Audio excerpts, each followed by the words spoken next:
Digital Jinvani. कहते हैं क्रोध मन को जलाता है और क्षमा चेतना को शीतल कर देती है। आइए सुनते हैं एक कथा जिसमें क्षमा का असली सार छुपा है। मणिवात नगरी में एक तेजस्वी राजा रहते थे। राजा मणिवात। राज्य, वैभव, ऐश्वर्य सब कुछ था उनके पास, पर मन में एक सवाल उठता रहा, ये सब नश्वर है, स्थायी क्या है? और फिर एक दिन उन्होंने निर्णय लिया। राज सिंहासन अपने पुत्र मणिचंद्र को सौंप दिया और स्वयं साधु व्रत धारण कर लिया। राजा अब मुनिराज बन गए, आत्मकल्याण के पथिक। कठोर साधना, उपवास और कठोर भूमि पर विश्राम। धीरे धीरे शरीर थकने लगा, स्नायुओं में जकड़न, त्वचा रूखी, आराम के लिए औषधि तेल आवश्यक था। तभी नगरी में एक धनाढ्य सेठ जिनंद दत्त भोर में मुनिराज के पास पहुंचे। स्तक होकर बोले, भगवान, यदि आज्ञा हो तो आपकी सेवा करना चाहता हूं। मुनिराज ने बस करुणा से संकेत दिया, कल्याण हो। सेठ तुरंत वैद्य के पास पहुंचे। वैद्य ने कहा, लक्ष्यपाल तेल ही उपयुक्त है, हल्की मालिश से सारी पीड़ा घट जाएगी। सेठ घर लौटे और तेल लेने गए। गृहिणी ने नम्रता से कहा, जितना चाहिए ले जाइए। पहली बार जल्दबाजी में सीढ़ी से उतरते पर सीढ़ी के मोड़ पर घड़ा हाथ से छूट गया। तब तेल जमीन पर फैल गया। सेठ घबरा गए, मुझसे भूल हो गई।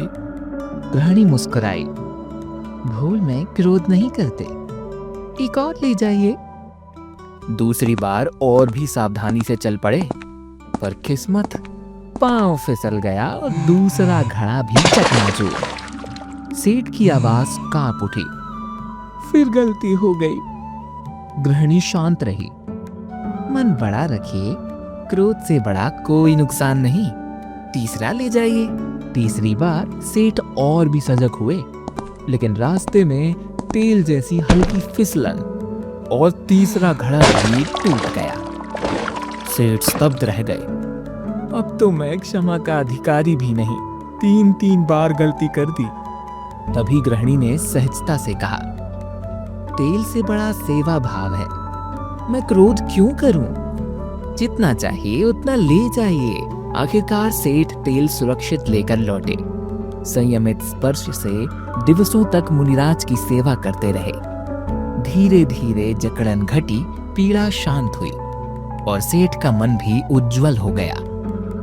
आराम पाकर मुनिराज बोले, सेठ जिनंद, तुम्हारी निष्काम सेवा से अंतःकरण पावन कर दिया है। समता बनाए रखना, इसी में कल्याण है और यही इस कथा का सार है। 3 बार घड़ा टूटा पर एक भी बार क्रोध नहीं उठा। यही है उत्तम क्षमा का अभ्यास। वाणी में मधुरता, मन में समत्व, कर्म में करुणा, यही धर्म का असली सार है।